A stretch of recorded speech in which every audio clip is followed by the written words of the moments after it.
Well, thanks for joining us, Roosy. This week's Roos Views, and of course, pretty good week after the weekend against the Gold Coast. Yeah, look, it was a great win. Obviously, half time we were just in front, but we felt we were playing good footy. We had a lot of inside 50s. They were energised a bit by their outside stuff, which was good, and they scored on a couple of our turnovers. But the message to the players was hopefully we were playing the right way, just keep doing it, and obviously the second half opened up.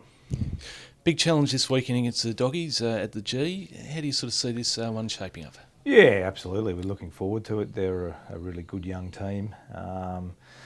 They play a style of footy we really respect. They're hard around the ball. They've got a good midfield group.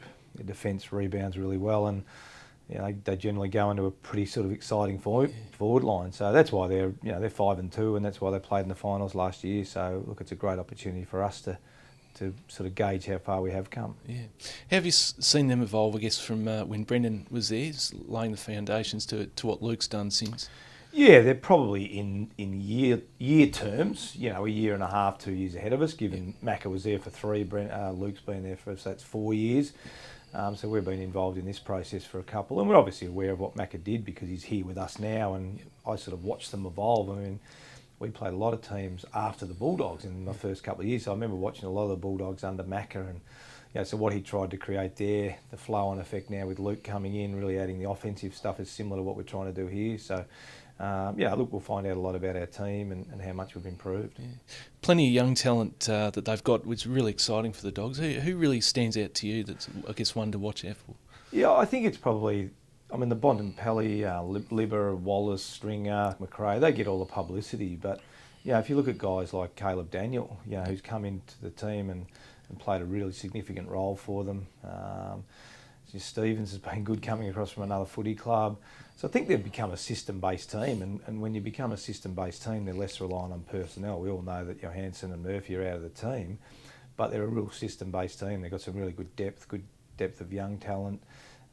Bailey Dale's another young kid that not many people know much about. So I think what I like about them is, it's one player in, one player out, and they don't miss a beat. So that's what we're trying to create as a footy team, which the weekend was important because I think we were the youngest team on the weekend, and we were able to bring 4 players in that played their roles really well, and we didn't seem to miss a beat. And that's clearly everyone's challenge, and the Bulldogs have been doing that really, really well. Yeah. And back at the MCG this week, interesting for the Dogs, they haven't played there this year. How do you sort of think that'll shape up for them, and I guess for us back at the G? Yeah, look, a team like the Bulldogs would be looking forward to playing there, as Luke said. I mean, that's where the finals are played. They're a very good team regardless of where they play, but obviously they've played at Etihad a lot. We're looking forward to playing on any ground, but certainly the MCG for us is our home ground. We didn't play so well at Etihad last time, but regardless, every coach tries to set up their team to play well at every venue. Luke's doing that with his team. They've played well at the MCG. So again, it's going to be a really good test. But look, it's exciting to play them on the MCG in front of hopefully a big crowd. Yeah. Selection this week, a couple of changes. Kenty out at this stage, but obviously being a Sunday game, there's still some decisions to be made with Salem, Grimes, Oscar McDonald and Alex Neil-Bullen in. Yeah, exactly. Obviously, Salo was in the team, went out last weekend with a bit of concussion, so he's right to play. So we'd like to fit him back in the side, but we'll name a team and then have a look, get through training tomorrow and see what the final team looks like. Yeah. Do you look at making any more changes at this stage, or just wait and see? Look, it's hard because when the team's played so well, it's hard to sort of spit anyone else out. The seconds have been playing well, so really probably our role is now just to reinforce to the seconds guys that if you're not getting a game, keep playing the way you've been playing. And as we saw with Viv Mitchie in particular, coming in last week, played some good footy. Billy Stretch. So that's the challenge for the guys in the seconds, to keep playing the way they're playing, and then when they get a chance, that they're ready to go. Yeah. Just another week, a bit more focus on Jesse Hogan again.